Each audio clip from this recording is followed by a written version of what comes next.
안녕하세요, RC친구입니다. 자, 드디어 FMS에서 타사의 제품들과 경쟁할 수 있는 필드십 트라이얼 차량을 출시했습니다. FMS는 완성도 높은 스케일 제품을 워낙 잘 만드는 회사라 이런 제품도 언젠가 출시하지 않을까 생각했었는데 드디어 출시했네요. RC카의 트라이얼 장르는 필드십이 거의 대부분이고 이미 트렉사스의 TRX 시리즈, 엑시얼의 SCX 시리즈, YK-하비의 YK 시리즈까지 완성도 높은 제품들이 엄청나게 많습니다. 그래서 웬만큼 잘 만들지 않는 이상 경쟁에서 살아남기 어려워요. 자, 오늘은 결론부터 말씀드릴게요. 오늘 소개하는 FCX10 차량은 트렉사스와 엑시얼의 기능과 품질, 그리고 YK 시리즈의 장점인 LED 라이트와 가성비까지 모두 갖춘 차량입니다. 한마디로 3사 제품들의 장점을 모두 갖춘 차량이라고 할 수 있죠. YK 시리즈가 그랬던 것처럼 이번에도 1대10 트라이얼 시장에 큰 지각 변동이 오지 않을까 생각이 드네요. 자, 그럼 도대체 어느 정도이길래 이렇게까지 얘기하는지 지금부터 시작해 보겠습니다. 먼저 제품 가격은 가성비로 유명한 YK 시리즈와 비슷한 가격으로 출시했고요. 첫 제품이라 다른 모델은 없습니다. 컬러는 세 종류가 있는데 블랙과 오렌지는 품절이라 브라운 컬러를 구매했어요. 2차 물량은 4월 안에 입고된다고 하니 조금 기다렸다가 원하는 컬러로 구매하시면 되겠죠. 제품 구성은 타사의 제품들보단 조금 더 풍성하게 구성되어 있어요. 완성된 차량 본체와 조종기, 매뉴얼 등은 기본 구성품이라고 할 수 있고요. 추가 구성품으로 이너 펜다와 바디에 큰 변화를 줄 수 있는 루프까지 포함되어 있습니다. 이제 실제 주행을 통해 차량의 기본적인 성능을 확인해 볼게요. 먼저 이 장르를 이해하기 가장 좋은 장소에서 시작해 보겠습니다.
트라이얼 장르는 실제 모델의 오프로드를 RC카로 재현해 즐기는 장르입니다. 트라이얼 장르에 대한 설명은 이전 영상들에서 많이 다루었으니 오늘은 생략할게요. 제가 이 장소에서 동일한 사이즈의 3사 제품들을 모두 다루어 보았는데 순정 상태에서의 기본 밸런스는 오늘 다루는 FCX10이 가장 좋았습니다. 아무런 튜닝 없는 완전 순정으로 여기를 통과한 차량은 없었는데 FCX10은 밸런스가 좋아 어렵지 않게 공략할 수 있었어요.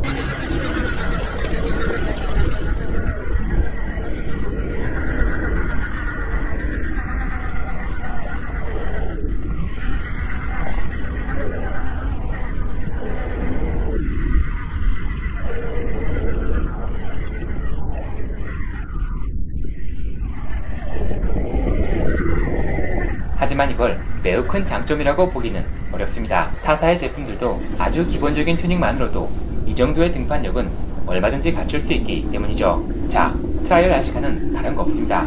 RC카와 함께 하이킹하며 등산도 즐기고 이런 오프로드를 공략하면서 성취감과 즐거움을 느끼는 장르예요. 그래서 대부분의 트라이얼 RC카는 별다른 기능을 갖추고 있지 않습니다. 하지만 요즘 출시하는 차세대 트라이얼 제품들은 고속 기능과 차동 기어를 탑재하고 있어 약간의 스피드도 즐길 수 있어요. 그럼 이 차량이 사용할 수 있는 최대 전압의 배터리와 고속 기능을 활용해 어느 정도의 속력이 나오는지 확인해 보겠습니다.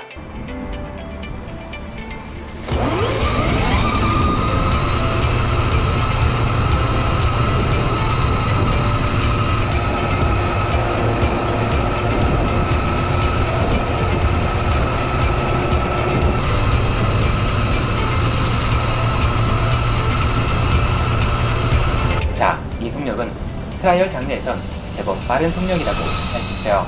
오프로드를 즐기다가 넓은 공터를 만났을 때 고속 모드를 활용하면 좋겠죠. 물론 순수하게 스피드를 즐기기엔 많이 부족한 속력이지만 다른 장르와 달리 트라이얼 장르로 즐기는 스피드는 색다른 즐거움을 제공합니다. 자, 차량의 실제 성능에 대한 부분은 여기까지 하고요. 지금부턴 제품 자체에 대한 리뷰를 진행해 보겠습니다. 먼저 트라이얼 장르에서 정말 많은 비중을 차지하는 바디 디자인을 살펴볼게요. FMSRB는 RC카를 만들 때 실제 모델의 라이센스를 받고 제작합니다. 이 차량은 쉐보레 블레이저를 재현한 제품이죠. 블레이저는 세계적으로 워낙 유명한 차량이라 많은 회사에서 이 차량을 모델로 RC카를 만들어 출시했는데 FCX10이 나오기 전까지는 트렉사스의 TRX4 블레이저가 최고의 차량이었다고 할 수 있습니다. TRX4 블레이저는 제가 리뷰로 다루었던 차량이니 비교해서 말씀드릴게요. 일단 전반적인 품질과 디테일은 우열을 가질 수 없을 만큼 비슷합니다. 하지만 TRX4 블레이저는 오래된 모델이라 리얼리티를 떨어뜨리는 바디 포스터가 단점이라고 할 수 있어요. 물론 저 시절엔 모든 제품들이 바디 포스터를 사용했기 때문에 그 당시의 단점은 아니었습니다. 자, FMS의 FCX 블레이저는 요즘 차량답게 바디 포스터를 사용하지 않고요. TRX4에 없는 LED 라이트까지 기본으로 탑재되어 있습니다. 심지어 이 LED 라이트는 단순히 불만 들어온 게 아니고요. 방향 지시등과 후진등까지 구현되어 있습니다. 또한 조종기에 5채널 버튼으로 켜고 끄는 것도 가능하죠. 그리고 정말 놀라운 건 LED 라이트의 전원이 자석을 통해 전달된다는 점이에요. 보통 이렇게 LED 라이트를 구현한 제품들은 바디와 차량 본체가 유선으로 연결되어 있기 때문에 바디를 분리할 때마다 배선까지 신경 써야 한다는 단점이 있습니다. 하지만 이 차량은 전류가 자석을 통해 전달되기 때문에 바디와 차체를 깔끔하게 분리할 수 있다는 장점이 있어요. 참고로 자석을 이용한 전류 공급 시스템은 타 브랜드에서 찾아볼 수 없기 때문에 FCX10만의 고유의 장점이라고 할 수 있죠. 마지막으로 추가 구성품을 활용해 바디에 변화를 줄 수 있다는 장점도 있어요. 다만 루프를 장착하려면 바디에 볼트 구멍을 뚫어야 합니다. 일단 루프가 없는 기본 상태로 충분히 굴리고 나중에 장착하는 게 좋겠죠. 자, 이 차량은 9개의 채널을 갖추고 있고요. 조종기는 무려 11개의 채널을 지원하는 제품이 제공됩니다. 참고로 엑시얼은 3채널, 트렉사스는 5채널, YK가 6채널이에요. 이 차량은 엑시얼의 뒷기능과 트렉사스의 모든 기능, 그리고 YK의 LED 제어 채널은 물론 추가로 드래그 브레이크 제어 채널까지 존재합니다. 기능면에선 확실하게 3사 브랜드를 능가했다고 할 수 있죠. 조종기는 기능이 너무 많아 조금 조잡하지 않을까 예상했었는데 예상과 다르게 디자인, 품질, 인터페이스, 편의성 등 모두 만족스러운 수준이었습니다. 자, 이제 각 채널의 기능에 대해 말씀드릴게요. 먼저 4채널은 저속과 고속을 선택할 수 있는 기능이에요. 기본 상태가 저속이고요. LED 라이트가 활성화된 상태가 고속입니다. 참고로 저속과 고속은 모터의 회전수가 조절되는 기능이 아닌 미션 파트를 통해 실제로 기어 비율이 변경되는 구조예요. 5채널은 LED 라이트를 제어하는 채널로 아래로 내리면 켜지고 위로 올리면 꺼집니다. 6채널은 엑시얼의 상위 모델이 갖추고 있는 뒷 기능과 이륜과 사륜을 선택할 수 있는 채널입니다. 중앙에 위치한 기본 상태가 사륜이고요. 왼쪽으로 옮기면 뒷 기능이 활성화됩니다. 뒷 기능은 뒷바퀴에 이렇게 락을 거는 기능이에요. 차량 앞쪽이 무거운 장르의 특성상 내리막에서 유용하게 사용할 수 있는 기능인데 사실 실전에서 사용되는 경우는 많지 않습니다. 또한 이 기능은 좁은 공간에서 유턴이나 차량을 선회시킬 때도 유용하게 사용할 수 있어요. 뒷 기능이 없는 보통의 차량들은 돌아서 나갈 때 이렇게 T턴을 하게 되죠. 하지만 뒷 기능을 활용하면 이렇게 제자리에서 회전할 수 있습니다. 다만 이거 역시 실전에서 사용할 일은 거의 없을 거예요. 오프로드를 공략하다 보면 분명 사용할 일이 생기긴 하는데 귀찮아서 안 쓰게 되는 경우가 대부분이죠. 자, 6채널 버튼을 오른쪽으로 옮기면 차량이 전륜 모드로 작동합니다. 이건 고속 모드와 함께 제법 유용하게 활용할 수 있어요. 넓은 공간에서 고속 모드를 즐길 때 활용하면 배터리도 크게 절약할 수 있고 차량이 선회할 때도 다륜보다 안정적으로 움직이죠. 또한 다륜과 최대 속력의 차이도 전혀 없기 때문에 고속 모드에선 전륜 이륜 모드를 추천드립니다. 7번과 8번 채널은 앞뒤 디프에 락을 걸어주는 기능이에요. 이건 트랙사스 제품과 YK 제품에도 탑재된 기능으로 고속 모드와 맞물려 유용하게 사용할 수 있는 기능입니다. 산행이나 암벽 등반 등 저속으로 오프로드를 공략할 땐 이 채널들을 활성화해 락을 걸어주고 고속 모드에선 해제해주면 됩니다. 마지막 11번째 채널은 드래그 브레이크를 제어하는 기능이에요. 이 채널은 다이얼로 구성되어 있어 감도 조절까지 가능합니다. 다만 이 장르에서 드래그 브레이크는 켜고 끄는 정도로 사용하지 감도 조절을 해서 사용하는 경우는 많지 않아요. 자, 드래그 브레이크는 이렇게 생각하면 됩니다. 100%로 활성화시켜 놓으면 트리거를 놓는 순간 100%의 힘으로 바퀴를 잡아주는 사이드 브레이크가 작동한다고 생각하면 됩니다. 드래그 브레이크는 바퀴를 고정해주기 때문에 오프로드나 암벽 등을 공략할 때 유용하게 활용되죠. 이건 영상으로 보여드릴게요. 드래그 브레이크가 없는 차량들은 경사로에서 트리거를 놓으면 이렇게 뒤로 굴러갑니다. 트라이얼 장르가 아닌 대부분의 RC 차량들이 이렇습니다. 드래그 브레이크를 100%로 활성화하면 이렇게 언덕에서 트리거를 놓아도 내려오지 않아요. 다만 대부분의 트라이얼 제품들은 이 기능을 항상 100%로 유지하고 주행하는 경우가 많습니다. 어차피 이 장르의 메인 컨텐츠는 산행이나 암벽 등반이기 때문이죠. 자, 이제 초보자들을 위해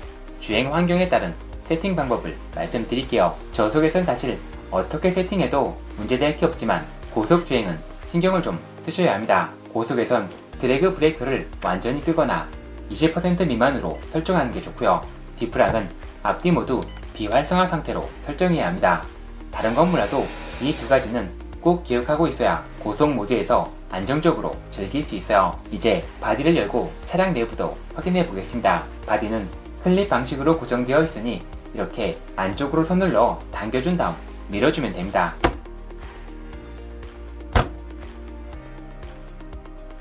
자, 일단 휠 타이어부터 살펴볼게요. 휠 타이어는 타사의 RTR 제품들처럼 플라스틱 휠과 타이어가 접착된 형태로 이루어져 있습니다. 전반적인 디자인과 품질, 기본 성능도 제법 뛰어난 편이지만 타이어의 소재는 조금 하드한 타입이에요. 오래 사용할 수 있다는 장점은 있지만 그립력은 조금 떨어지는 편이라고 할 수 있죠. 차량 본체의 전반적인 품질과 마감도는 기대 이상으로 상당히 뛰어났습니다. 보통 가성비를 앞세운 제품들은 보이지 않는 부분들을 크게 신경 쓰지 않는데 FCX10은 차량 본체의 품질에도 많은 신경을 써서 출시했어요. 이 부분은 가장 고가의 제품인 트랙사스의 테렉스가 가장 뛰어나고 그 다음은 엑시얼의 SCX라고 생각해요. FCX10의 품질은 TRX와 SCX의 중간 정도에 위치한다고 할 수 있겠네요. 메탈 파트의 비중은 TRX, SCX와 비슷한 수준으로 구성되어 있고요. 차량의 전반적인 구조도 3사 제품들과 크게 다르지 않습니다. 리얼한 움직임과 충격 흡수를 담당하는 촉은 플라스틱 촉으로 구성되어 있어요. 플라스틱이라는 점이 조금 아쉽긴 하지만 성능 자체는 제법 무난한 편이라 딱히 옵션이 필요할 것 같지는 않습니다. 참고로 트라이얼 장르의 숍은 다른 장르와 달리 비중이 그리 크지 않기 때문에 이 정도 숍으로도 얼마든지 원하는 움직임을 연출할 수 있어요. 차량에 장착된 전자 파트는 다른 회사의 RTR 제품들과 비슷한 스펙의 제품이 장착되어 있습니다. 서버의 성능도 그렇고 모터와 변속기도 브러쉬드 버전이라 저처럼 가볍게 즐기는 분들에겐 충분하다고 할 수 있죠. 하지만 트라이얼 장르를 본격적으로 즐기는 분들은 순정 전자 파트를 사용하지 않아요. 이런 제품들을 출시할 때 처음부터 전자 파트가 빠진 버전이나 하이엔드 버전의 고급 모델을 따로 출시해 주었으면 좋겠네요. FCX10은 추가 구성품으로 이너 팬더가 포함되어 있는데 조립이 되어 있지는 않아요. 이너 팬더는 있으면 좋지만 꼭 필요한 필수 파트가 아니기 때문에 이너 팬더 없이 출시하는 제품들도 많고요. 있다고 해도 품질 자체가 매우 떨어지는 제품들도 있습니다. FCX10은 이런 부분까지 상당히 많은 신경을 써서 출시했네요. 자, 마무리하겠습니다. FMS의 FCX10은 정말 많은 장점을 갖춘 제품이에요. 트라이얼 장르로 갖출 수 있는 모든 기능을 완벽하게 모두 갖추고 있고 끝판왕 제품으로도 손색이 없을 만큼 뛰어난 품질과 디테일을 갖추고 있죠. 다만 지금은 바디가 이 모델 하나뿐이고 옵션 파트도 아직 출시하지 않았기 때문에 튜닝이 어렵다는 단점은 있습니다. 하지만 첫 모델이 큰 성공을 거두었기 때문에 앞으로 FCX10이라는 모델명으로 다양한 모델들이 출시할 거고 옵션 파트들도 빠르게 출시할 것으로 예상됩니다. 자, 오늘은 여기까지 할게요.